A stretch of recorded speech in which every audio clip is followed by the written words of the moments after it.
So I'm Catherine with CPAC. We're the Canada's only privately owned, bilingual, non-for-profit television network and digital media. I'm pleased to be your host today because at CPAC we strongly believe in the importance of engaging Canadians in the democratic process. And I personally believe in the importance of digital skills to educate, inform, and empower Canadians in the building of the country. CPAC is in fact launching this fall its Digital Democratic Literacy Project. So stay tuned, stay connected, more to come. For these reasons, CPAC is so proud to support and was supportive of, I've been supportive of Startup Canada for a long time. Last year we were live streaming and broadcasting the Day on the Hill. The crucial work of Startup Canada and its effort to engage entrepreneurs in policy making through programs like Startup Gov have been praised and have been strongly supported by all communities across the country. So thank you everyone for joining us here in the room, and thank you for those that are joining us through Facebook Live, YouTube, and Twitter. We are here tonight with Startup Canada, as I said, to deep dive into the digital gender divide among small business owners and to discuss ways to close this gap as a means to increase the success and competitiveness of women-owned businesses and companies. We will hear the findings of a national research study looking at this very topic and learn insights from women business owners across Canada who participated in the study. But before we begin, I would like to acknowledge that the land on which we gather is the traditional unceded Algonquin territory. We have an excellent lineup tonight. First speaker in a kind of a TED-style talk, the Honourable Naveen Bains, Minister of Innovation, Science and Economic Development. Minister Bains will speak to the importance of advancing digital adoption amongst women entrepreneurs to strengthen Canada's position. Following this, we will be joined by leading women in business and technology, including Victoria Lennox, CEO and co-founder of Startup Canada. Naila Hamad, Senior Vice President of Enterprise Marketing at Rogers Communication. Janelle Hines, founder and CEO of Helping Hands app. And Heather Payne, founder of Ladies Learning Code and CEO of HackerU. A great panel. This panel will take the discussion one step further and will focus on how we can eliminate, it's quite a challenge though, the gender digital divide in Canada. First, I am pleased to welcome Victoria Lennox, the CEO of Startup Canada, and Jennifer Sloan, Vice President of Public Policy for MasterCard Canada, to set the scene for today's conversation. Ladies.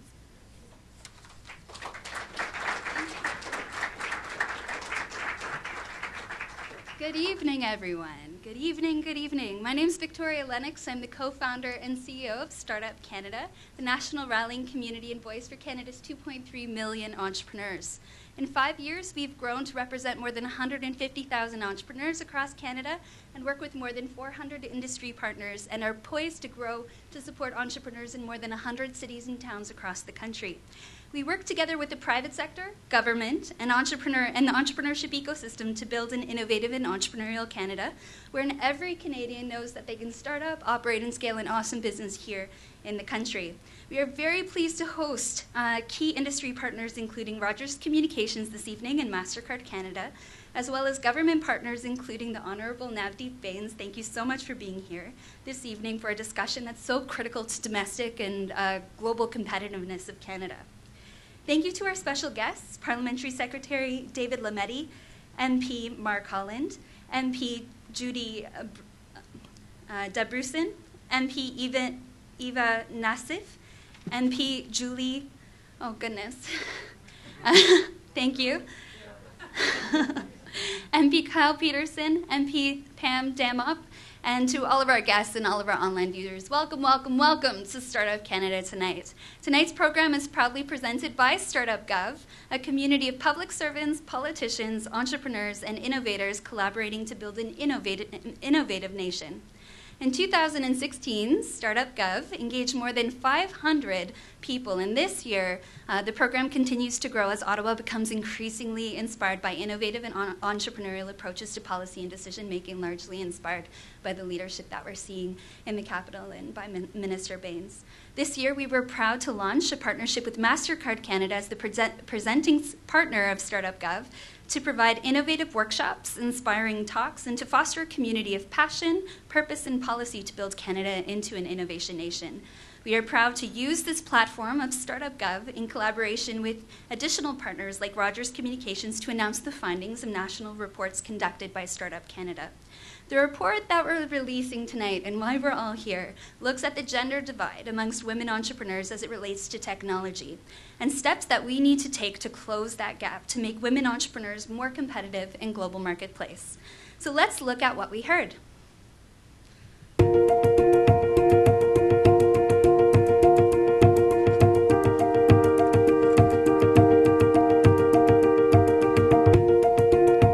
Women entrepreneurs are key drivers of the Canadian economy, contributing $148 billion and 1.5 million jobs every year. But the economic potential of women is nowhere near realized. Advancements in technology have made it easier than ever to grow a business, but a Startup Canada report reveals that women are 20% less likely than men to adopt new technologies within their companies. The pace of adoption is also much slower amongst women. Just 29% of them consider themselves to be early adopters of new technology.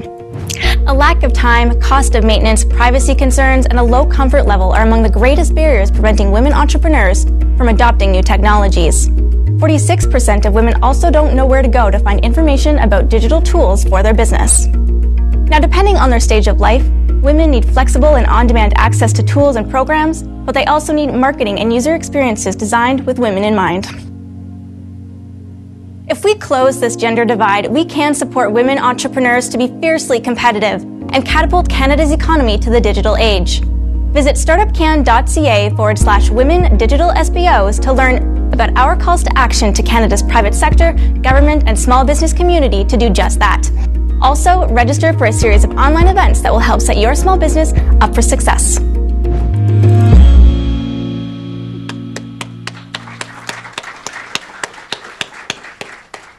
So tonight's discussion, we're going to look at those next steps and concrete actions that we can do and work together, private industry, government, and entrepreneurs, to close this gender gap. But first, I'd like to introduce Jennifer Sloan, Vice President of Public Policy for MasterCard Canada. Thank you, Victoria. I'm pleased to be here this evening for this very special event as part of the Startup Gov series. This discussion is one that is near and dear to MasterCard. I have to say, as a woman in a tech company that is rapidly changing the way we pay and is doing its share to power the digital economy, I'm excited to hear from tonight's speakers. While many of you might think of the plastic in your wallet when you hear MasterCard, we're actually a technology company. We don't issue credit cards or set your interest rates, so I can't help you there. Instead, we provide the technology that allows you to use your electronic payments on your mobile, in a store, and online virtually anywhere in the world, with payment provided to the merchant in mere seconds. I'm also pleased to note that a global analysis conducted by MasterCard ranked Canada second in the world for potential of its digital payments infrastructure. That is why a topic like digital adoption amongst women entrepreneurs is of such interest to us. We have a critical role to play in that because electronic payments have the potential to transform a business from local to global, which in turn is vital in growing businesses and the economy as a whole. Our special guests this evening are tasked with those same goals, but on a much broader level. Now, back when C.D. Howe was Minister of what was then Industry, he was called the Minister of Everything. Now that the department covers innovation, science, and economic development, I think it's safe to say that Minister Bains, tonight's keynote speaker, is the Minister of Everything, and then some. Minister Baines was appointed to his cabinet position in November 2015, and he's serving as a fourth term as the representative of the Mississauga-Malton riding. Now, prior to entering politics, Minister Bain worked at Ford, and he lectured at the University of Waterloo in Ryerson. And we did our research at MasterCard. And from one of his former classmates at the University of Windsor, who is now a colleague of mine at MasterCard, he says that the minister is quite the basketball player. He has a killer crossover move with a shimmy that could break ankles. Minister, it looks like the Raptors could have used you against Cleveland. Since 2015, Minister Baines has made fostering economic growth through innovation a high priority for the Government of Canada. His Innovation and Skills Plan was the centerpiece of the 2017 federal budget, which aims to create new jobs and business opportunities for Canadians by making this country a world-leading center for innovation. Minister Baines also spearheaded negotiations amongst the provinces and territories that led to the Canada Trade Agreement, the Canadian Free Trade Agreement, which will open up trade within Canada in many sectors of the economy. This is a huge feat. Minister Baines has also been a passionate advocate for diversity and inclusion. He has introduced a bill in Parliament that promotes the advancement of women, cultural minorities, and other underrepresented groups to the highest levels of leadership in corporate Canada. Please join us in welcoming the Honourable Navdeep Baines.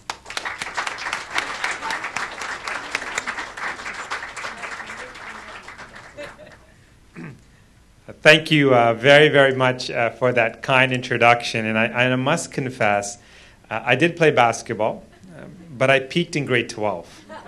And so the crossover that is being described is something of the past.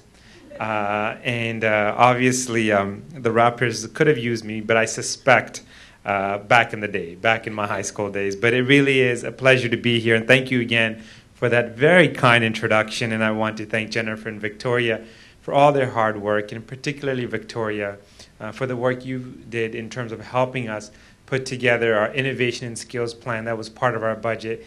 We had roundtable discussions. We engaged you and your team, and I want to thank you for your thoughtful input into public policy. And Jennifer, I look forward to working with you as we proceed to implement this very ambitious innovation and skills agenda as well.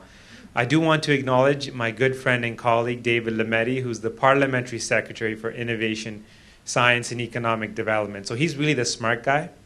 And I kid you not, you think my crossover is a killer, you should read his CV. A very distinguished academic who is a subject matter expert in many areas, including IP, and it's really a privilege to work with him. So thank you very much, David, for joining us as well this evening. And I want to thank Startup Canada for hosting this event. And thank you very much for promoting the culture of innovation and entrepreneurship.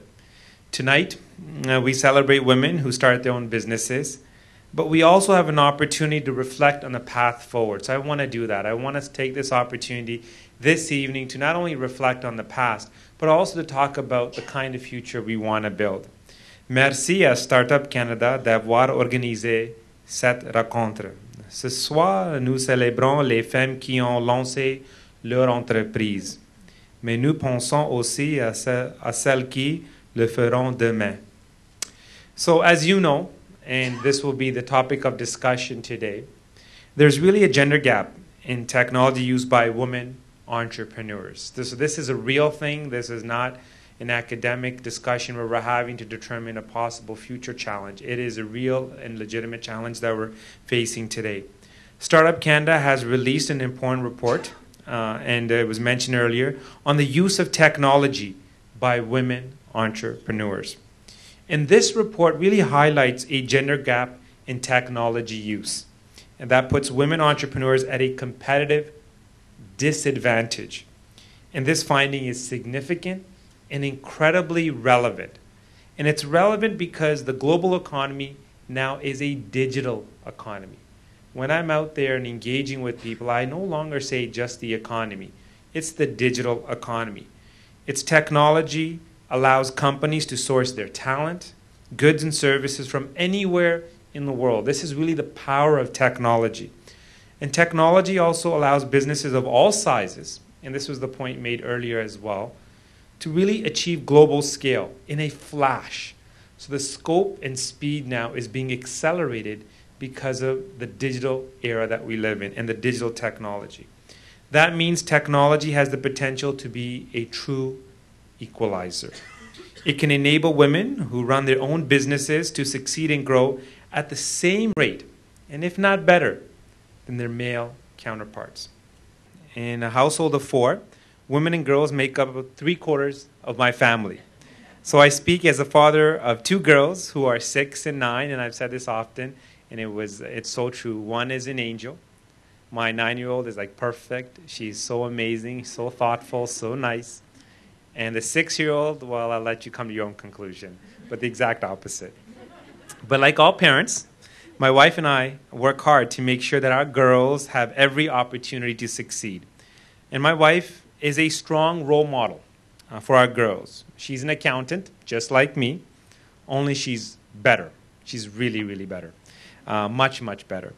And I'm constantly amazed by how well she juggles her responsibilities as a professional, mother, and wife. My point is that I have a personal stake in ensuring that women reach the highest levels of achievement. So I have a personal built-in bias when I'm at the cabinet table, when I'm with my colleagues, when we're drafting legislation, when we're debating policies. I see the world through the eyes of my daughters. They mean the world to me, and I literally see them through those eyes. And I want my girls to grow up in a country where the energy and talents of half the population are mobilized to their full potential. And I want them to see women from all walks of life reach the highest levels of achievement. Women such as Sue Abu Hakima. And she's an engineer and a technology CEO, which is sadly still a rare position for women to occupy. But Sue is the co-founder for Amica Mobile. And it's a company based right here in Ottawa that develops mission-critical communication solutions.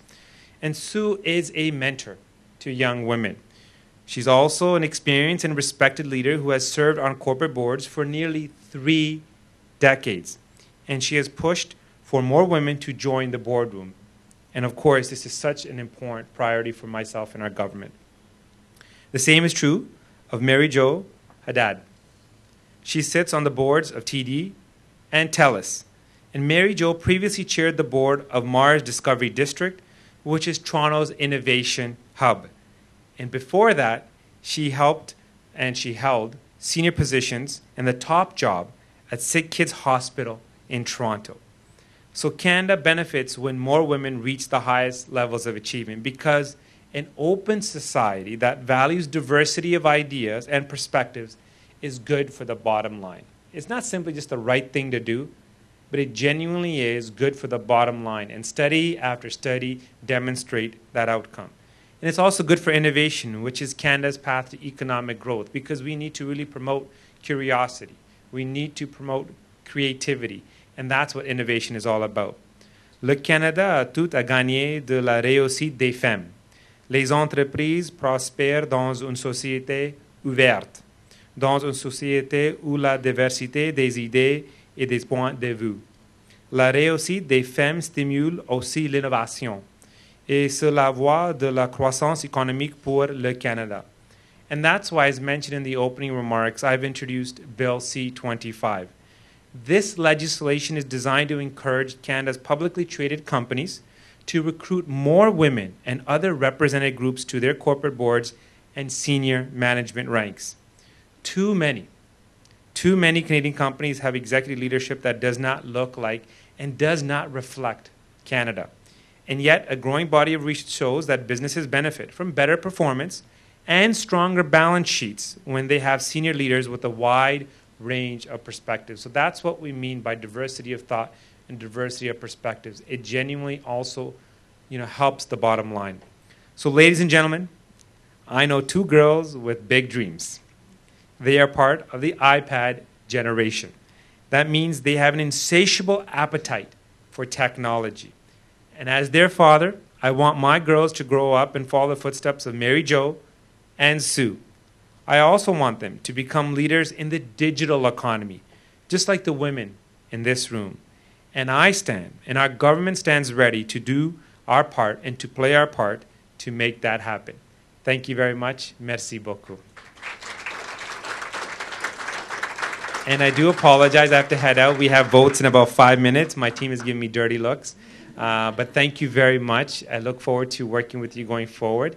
And I look forward to working with the sound system as well to make sure we continue to have a very innovative presentation. Thank you very, very much.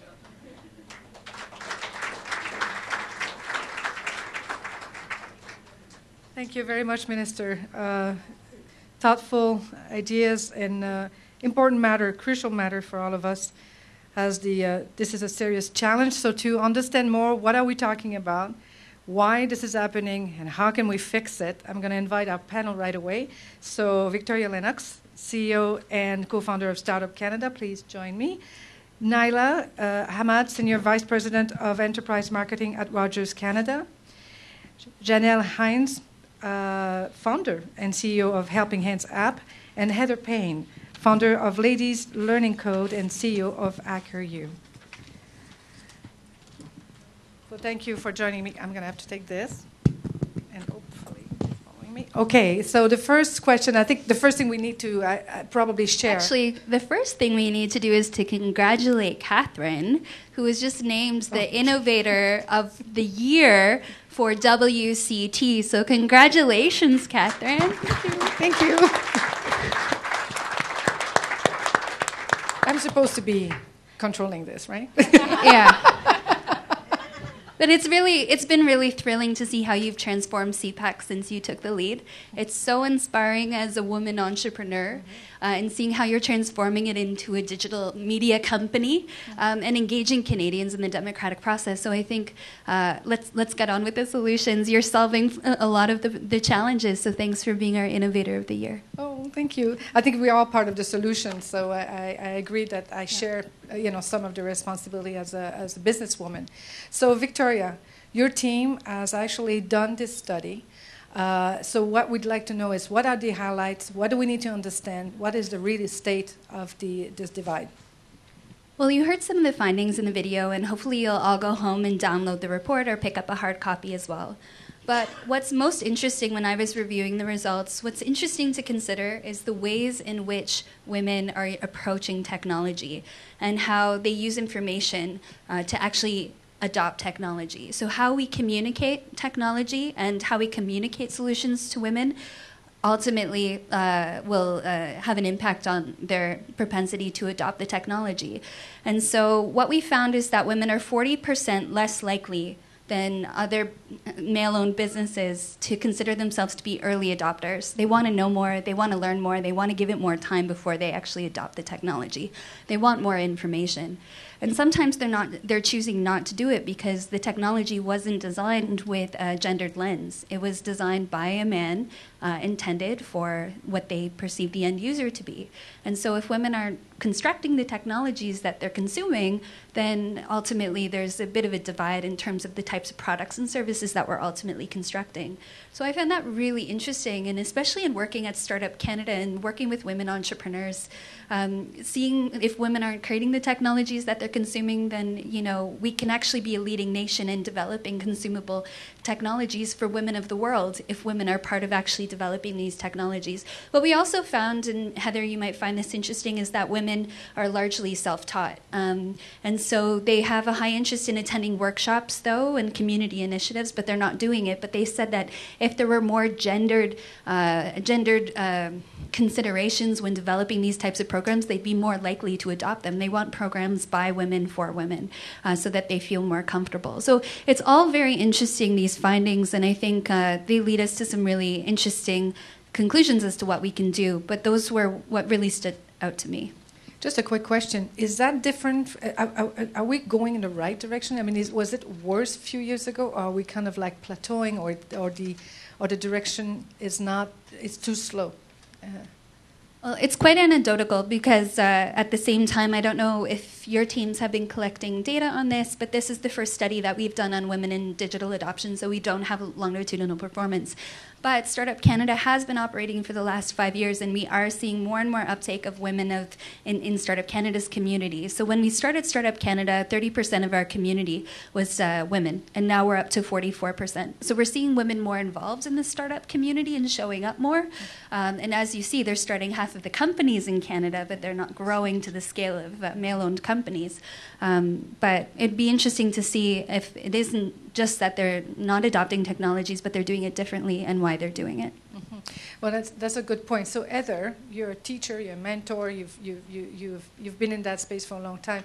So, if we start from the beginning, from the get-go, is there what are the greatest gender difference in terms of learning, in terms of adopting technology, understanding digital skills, or wanting to actually know about it? What do you see in your space? Yeah, so from my experience as founder of Ladies Learning Code, which is now all across Canada teaching workshops on digital skills to women, and now as CEO of HackerU, a private career college that teaches digital skills. That one's co-ed, though. I am going to say something I think inspiring. Out of our 900 plus students a year that we have at HackerU, I can say for sure that whether you're female or male has nothing to do with how well you'll succeed in the program. We have top students who are women, we have top students who are men, we have bottom students that are women and also bottom students that are men.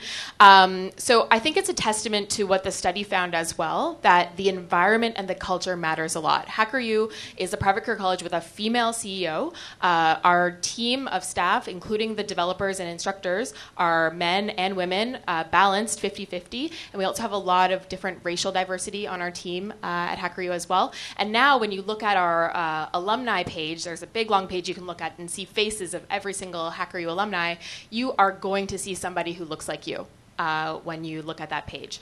And so I think what it says is that there is a lot of opportunity to create programs and organizations and services that serve women, created by women, or at least with thoughtfulness around what women are looking for.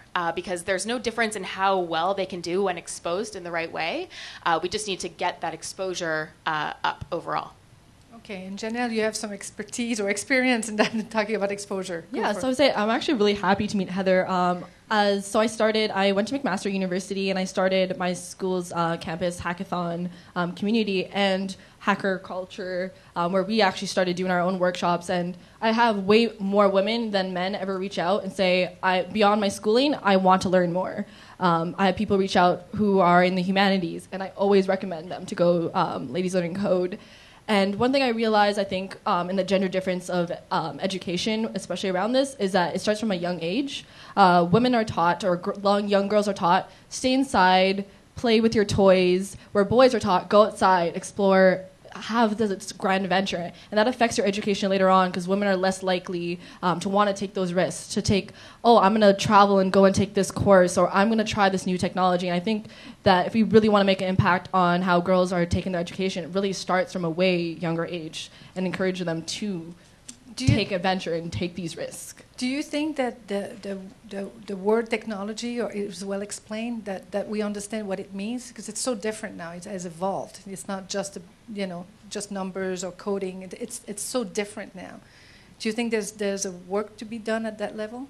I think it's really amazing. So I work right now in ed tech, so I'm talking to a lot of high school and elementary kids. And when I talk that I'm an engineer, first of all, they never really understand what that really is. And the second part is they don't really think that they're good at technology. But mind you, they know how. My 2-year-old brother, I remember a story where I was asking my mom to send an email. I forgot a school project. And I explained to my 2-year-old brother how to send an email, where it was a struggle to tell an older kid that. So I think that young kids don't realize that they have this innate thing of understanding technology, and I think that's really going to impact the next generation of their women being able to digitally adopt this technology, because they'll just understand it. One thing I can add, there are so many participants at Ladies Learning Code and HackerU who are surprised by how creative coding is. It has a stigma, coding and programming has a stigma that you need a lot of math to be able to do it, and that it's boring, and that you just sit behind a desk all day by yourself. When in actuality, coding is very creative. It's about finding an efficient, effective solution to a problem, and every developer that I know works in a collaborative environment. So we do need to repaint what technology means to people and help help to show all Canadians that it, these days especially, is for everybody. Accessible. I would say, just on the technology point, I think that what we're seeing on the Rogers side, on the consumer tech side, is that something really strange happens, because when you are out there in your day-to-day life, male or female, you are engaging and very comfortable with a lot of sophisticated technology all the time. Yet when you go into a work environment and you think of a career, there seems to be this divide that happens.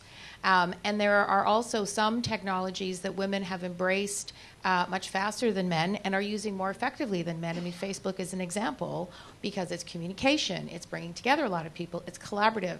So I do think that there are indications where women in particular have a relationship with technology that's very positive, that's very different to men. They can accelerate some of these paradigms, but something does get lost in translation or stuck in the crack when we go into these structures of the traditional organizations. That's a very good point. I'd love to stick with you, Naila, because you've got obviously a huge role in the company. You've actually bridged a lot of those gap between male and female in terms of the adoption of digital skills and knowledge. Can you give us examples of what's working and what the challenges are from the private sector viewpoint, or from your company's viewpoint, or from your experience? Yeah, I mean, I'll just as context say that, I've been at Rogers a very long time, almost 17 years. I was hired on a contract for 6 months.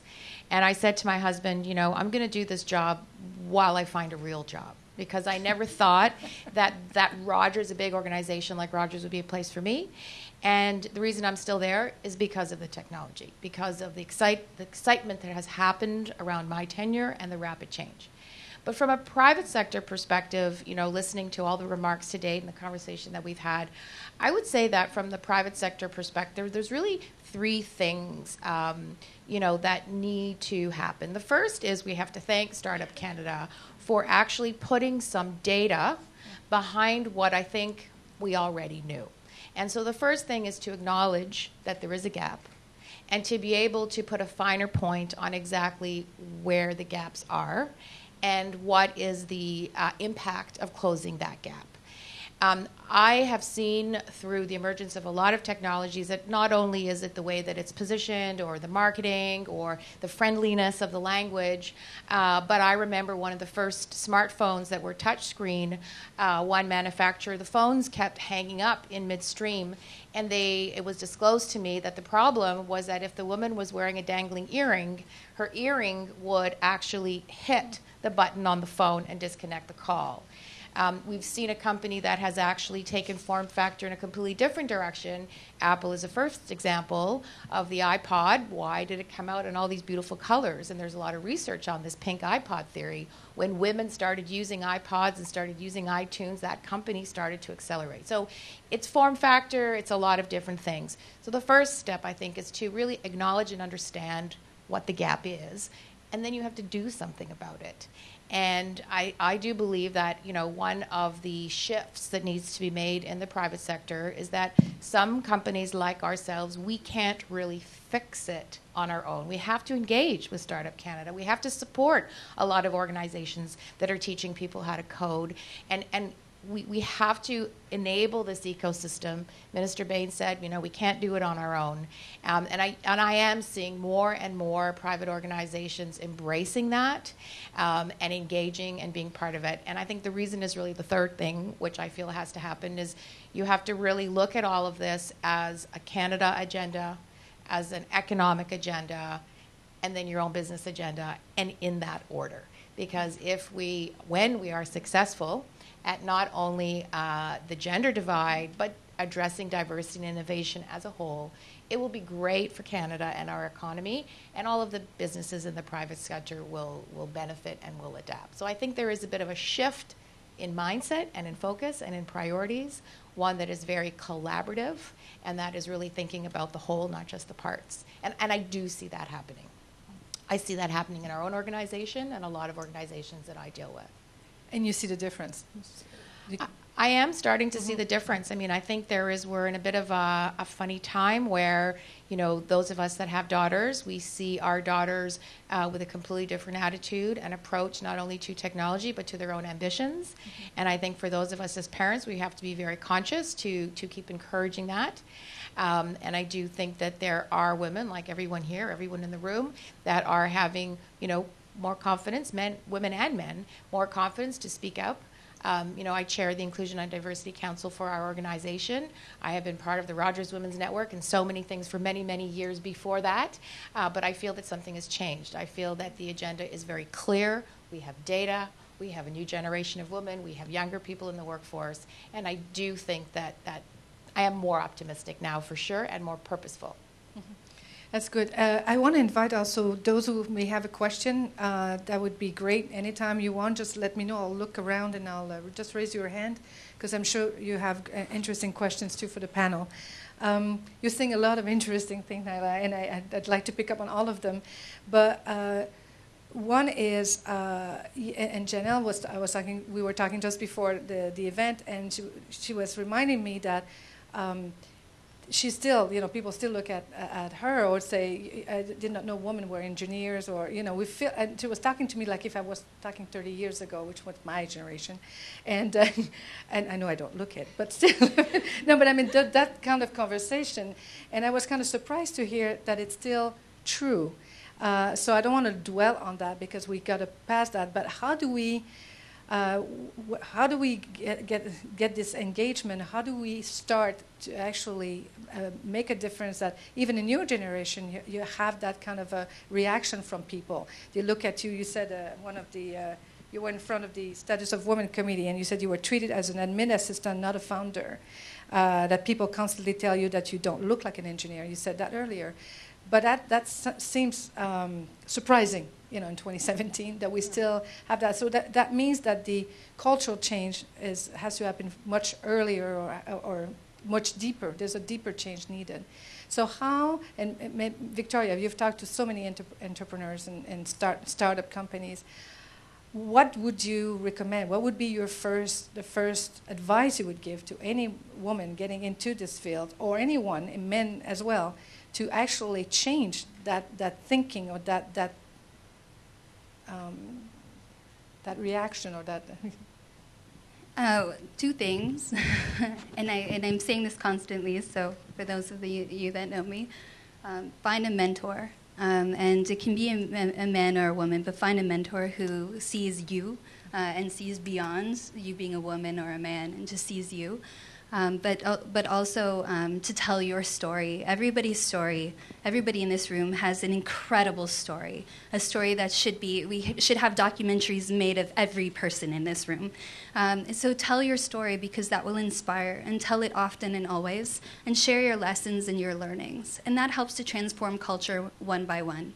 When Minister Baines is constructing policy to change culture, he's thinking of the macro impact of his messages on Canada. And every word he says is so very intentional to help to foster inclusivity. It has to be that way at the individual level too, that every word that we share and every exchange that we have is to boost each other up and to tell our stories and share what we've learned and to see other people as their whole selves. So I think that's what we're trying to do at Startup Canada, is to create that culture of entrepreneurship where people see each other's full potential and use entrepreneurship as a vehicle for social change and progress. So that's what I would say. I think what Minister Baines is doing with Bill C-25 is really exciting. If we can also encourage more women leadership on corporate boards and to really open up, okay, what does corporate Canada actually look like? Because what's really fascinating is the entrepreneurship community emulates corporate Canada. Every small business, no, not every small business, but many small businesses want to become major companies. You know, you had Win Mobile that wanted to be Rogers. You know, they didn't become Rogers, but you have small companies that want to grow. Shopify wants to grow. They become corporate Canada. So every new entrepreneur, every seed is really the mindset of the entrepreneur. So if the founder can grow their company with an inclusive approach in mind and value gender diversity, I think that's really important. I actually just want to make one comment on it, is I was speaking earlier on this is that, it's the gender issue is no longer just a woman's issue. And, I think all of us who have been active with this mission find ourselves in panels with women speaking to audiences that are majority women. And what I think is happening, and maybe as women what we need to accelerate more, is having men advocate on behalf of women. We still have movies like Hidden Figures that come out and show that all along there were these amazing women. Today Minister Bain mentioned 2 women who are fantastic women. Like, it's still very hidden. And we recently, for International Women's Day, had a whole momentum inside our organization and externally, where we were celebrating women. The hashtag She Inspires Me, and we were speaking about inspiring women. And I actually called out a male in our organization, and I was applauding him for actually demonstrating feminine qualities and women qualities in his work style, and that he was so inspiring. And it started this whole flurry of him bringing men into it. And after it was all done, it was the males who came to me and said, wow, that was amazing. That was an amazing thing. And that's when it really struck me that, we have to get out of this echo chamber, and we should find a way to celebrate women. And maybe we need the men to do the finding of those gems and celebrate the gems. Heather, do you agree with that? Makes sense to you? Yeah, well? Definitely. I think surrounding myself with people who don't see me as a woman necessarily, but see me as a smart business person has been great for my career overall. So having male mentors and male champions has been key. I want to bring the question of quotas, because I was with someone last week who said I changed her mind twice on it, and for many good reasons. Should Canada imitate what other countries have done and legislate quotas to actually help make this happen? What are your thoughts on that? I'm going to say I actually do agree with it. Right now, as a part of Helping Hands, so my organization that is trying to promote youth civic engagement, a big part of it is, trying to go to these committees and be like, why aren't you youth friendly? Actually, I got a chance to meet John Tory, so the mayor of Toronto, this weekend, and I asked him, I'm like, what do you think we could do to, encourage, more youth to join your committees other than just the youth cabinet? And he's like, why don't we just get rid of the qualifications that you guys are required to do? Because I was telling him how when I'm looking at these committees, the qualifications are so long that there's no way I can qualify for them. And I think one of the things that with women is that a lot of these organizations are saying that we can't find qualified women, but I'm like, what are your qualifications? Maybe you need to reconsider what you're saying is qualified. What do you think, Heather? I benefit personally a lot from unofficial quotas that exist. A lot of conferences these days and events are looking to have a diverse group of speakers. And if it's a tech-focused conference, they're like, okay, we need a woman in tech. Who are we going to pick? And they pick me. A lot of the time. So I've had a lot of opportunities, some of which I wasn't necessarily qualified for, but I received the spot because of my gender, I suppose. And each of those occasions has caused me to really rise to the occasion. I became better through those opportunities, and now I think I deserve those on my own without necessarily filling a certain quota. It doesn't offend me at all. I'm happy to be the token woman on a panel or at a conference because it gives me a platform for doing the work that I'm very passionate about. So I think without really thinking too much about the challenges of implementing a quota system, I think in principle I am supportive of it because I believe in women's abilities to rise to the challenge and rise to the occasion, and I think we would be incredibly surprised and impressed by what would be accomplished. Nyla, what do you think of it?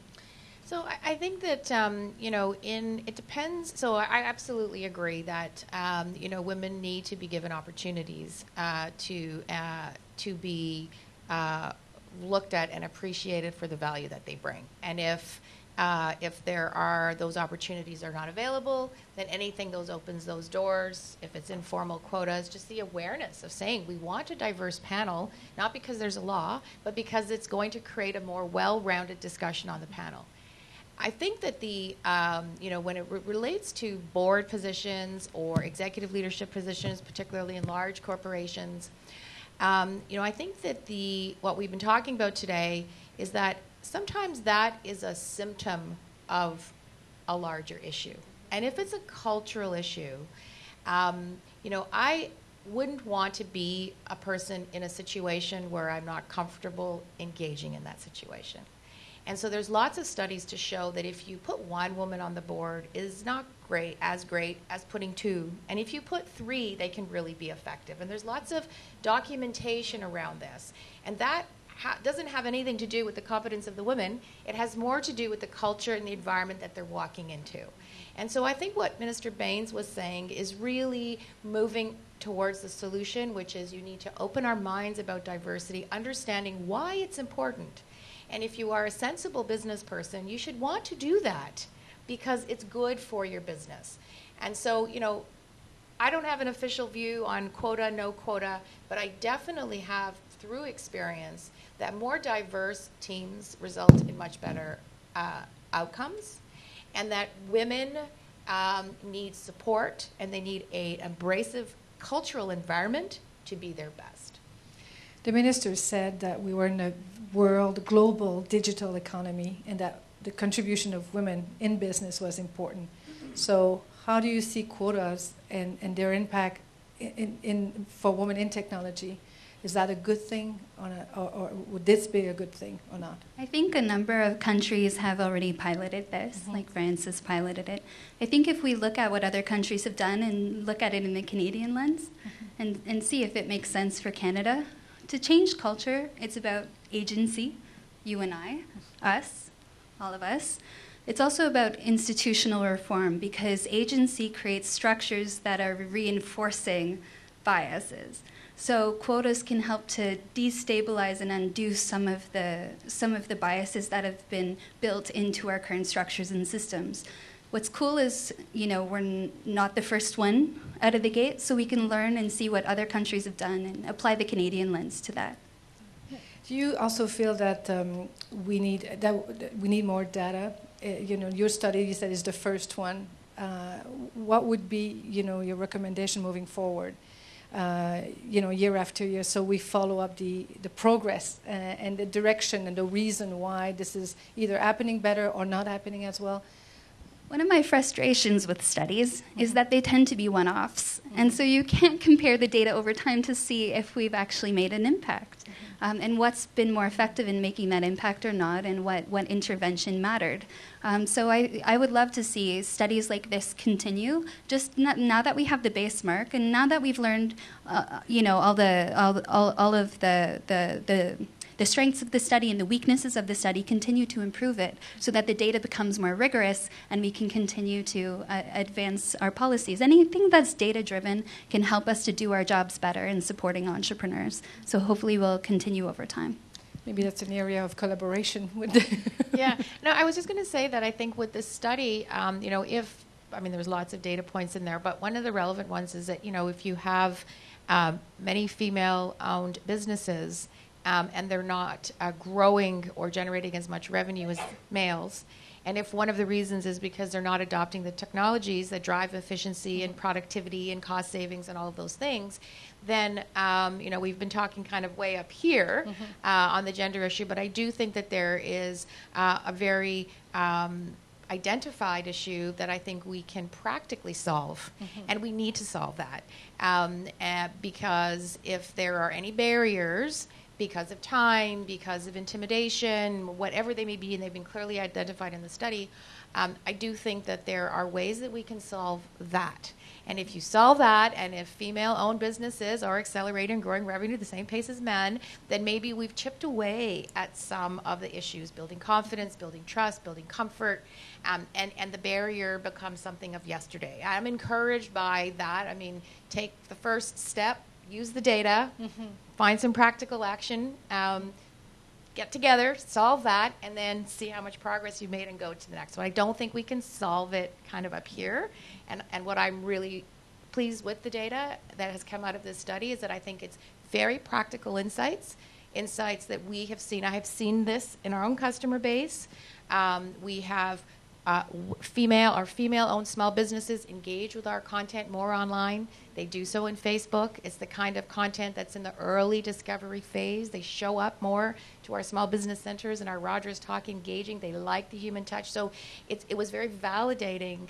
As I said in the beginning, it's what we kind of already knew. And I think we all have some around here are doing the right actions to help women overcome this immediate barrier. I should start Ladies Learning Salesforce or something like that. Totally. It's a great idea because you're leading to the last question, which is what's the one practical thing, recommendation, action we can take tomorrow or in the short term? What would you suggest, Heather? I was thinking about this question, and I had a really practical one. There's an amazing grant program called the Canada Ontario Jobs Grant. Has anyone heard of it in this room? A few. It's excellent. Employers get back, they have to pay only a third of training costs for their employees, up to $10,000 in training costs. So it's a really great way for employers to help to train up their employees and get them the skills that they need, and only have to pay for a third of the bill. So I thought it would be neat if we could get the information on the gender split, who is getting these grants, who's applying for these grants, and who is receiving this training, and see if it's 50-50. And if it's not, let's take some effort and make some steps to make sure that we get it to 50-50, or even reserve half of the funding to be for women. I thought that would be a really cool solution and some good data. Very interesting, Janelle. Not exactly to answer this question, but earlier, one thing that I think we keep mentioning is data around women, but I think it's my approach to diversity is a little more well-rounded. As a young black woman, I realized that I was the only young black woman in my school, so making sure that when we're encouraging companies to do collect diversity data, that they're collecting on all points and really making sure that we're increasing it, because immigrant women have a completely different barriers than a Canadian-born woman, and I think that's really something that we don't always look at when we're looking at collecting all this diversity data. But I guess my point that maybe would be the best is, I think, just on the marketing part. I'm so happy you brought up Hidden Figures, because for me, that movie, when it came out, I was so excited. I grew up with our inspirations having to be the Mark Zuckerbergs of the world, and I look nothing like Mark Zuckerberg. So I think in everything, and I was really even happy with the marketing that they did for this one, that seeing a black woman on the marketing that you guys chose for this. Because I think when young women see themselves represented, they're more likely to try to go to that field. Because I think that is something that affects why do women choose something like firefighters or being a policeman less, because no one's ever shown that when they're at that really young age.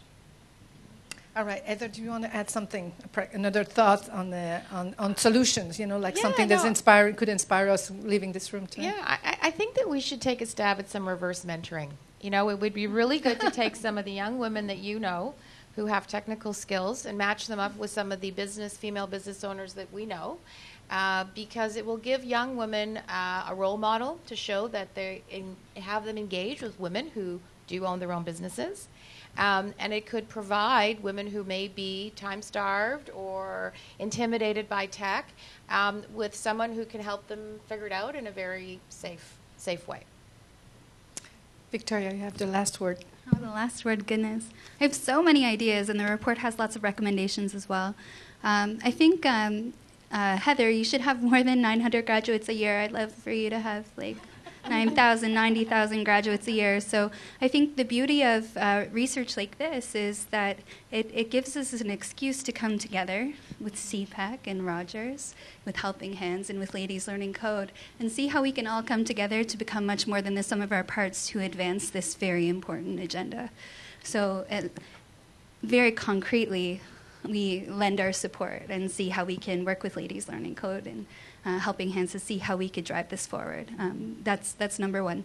Number two, in the report found that women love digital events that they can consume anytime when they have time. They just put the kids to bed, or they're just waking up early, that they can just put on a podcast or learn something new while they're going through their busy day. So we're really proud to partner with Rogers on a series of 3 digital events on Twitter called Startup Chats. They trend constantly across Canada, where we're going to be really looking at digital adoption amongst women entrepreneurs and providing some really useful skills. And hopefully, Heather and Janelle, we can get you as guests on that to inspire the women. That would be great. But I mentioned this when I was in Toronto at the Public Policy Forum, Innovation Forum, and I still think it's useful given these findings. And this is before these findings. I think we need a digital adoption leader for Canada, because it isn't just women that are struggling with digital adoption. Women are struggling more, but we are struggling as a nation to adopt technology. And so we need a digital adoption leader for Canada that helps to drive this across Canada and across industries. We have something very similar with the Financial Consumer Agency of Canada with the financial literacy leader, Jane Rooney. It was a non-political appointment to get it done for Canada, to bring together industry and nonprofits to advance financial literacy for consumers and for businesses. It worked. So I think we can take what worked there and make it happen for digital adoption, because it's so critical that we don't just have financially literate citizens, but citizens that are digitally literate, and then identify some of the unique challenges that different parts of our community have and address those. But someone needs to be charged with it. And at this time, everybody's charged with it, which means nobody's charged with it. Yeah. So I think we need a leader to drive it. Another area of collaboration, for sure, partnership. This is fascinating. So before we end, anyone in particular had a question, something specific like to ask, a good question that wasn't asked? There must be a couple. Well, there's a lot more. And can you just remind people where they can find the study? Because I think it's really worth reading. There's a lot of findings, but also the recommendations, which I think are very important. You can just go to startupcan.ca. You'll see it on the homepage, but also it's /women SBOs, women digital SBOs. But you'll also be able to click on it on the homepage as well at Startup Canada. And you can follow us on social media at #DigitalSBOs, which stands for Small Business Owners. But it really means a lot that all of you would join us to celebrate these findings and to advance the next steps. So thank you. And thank you. You also have a gift. I think I have a donation tonight for a very special group of people. You want to talk a little bit about it? Sure. So because we at Startup Canada, we like to pay it forward. We're very happy to donate the gifts for all of our speakers to ladies who, learning codes. Great. So, Thank you. So Awesome. Thank you so much, and we hope that will help to contribute towards women learning code. And I want to thank you, everybody, Heather, Janelle, Naila, and Victoria, for your work, for what you do, for helping women advance, and particularly for also Startup Canada for this study. I think Yara, you're so right on this. We need information, we need data. That was an eye-opener for me. Even if I thought it maybe, I wasn't sure. I had no idea it was that wide. And it's important to know what you're facing. So thank you for doing that. Thank you for being on the panel. Thank you, everyone, for being here. And thank you for the people following us on Facebook, Twitter, and YouTube who were with us also tonight. And for those who are in the room, you can stick around. They will be, you'll have a chance to come and talk with the panelists if you want to. Thank you very much.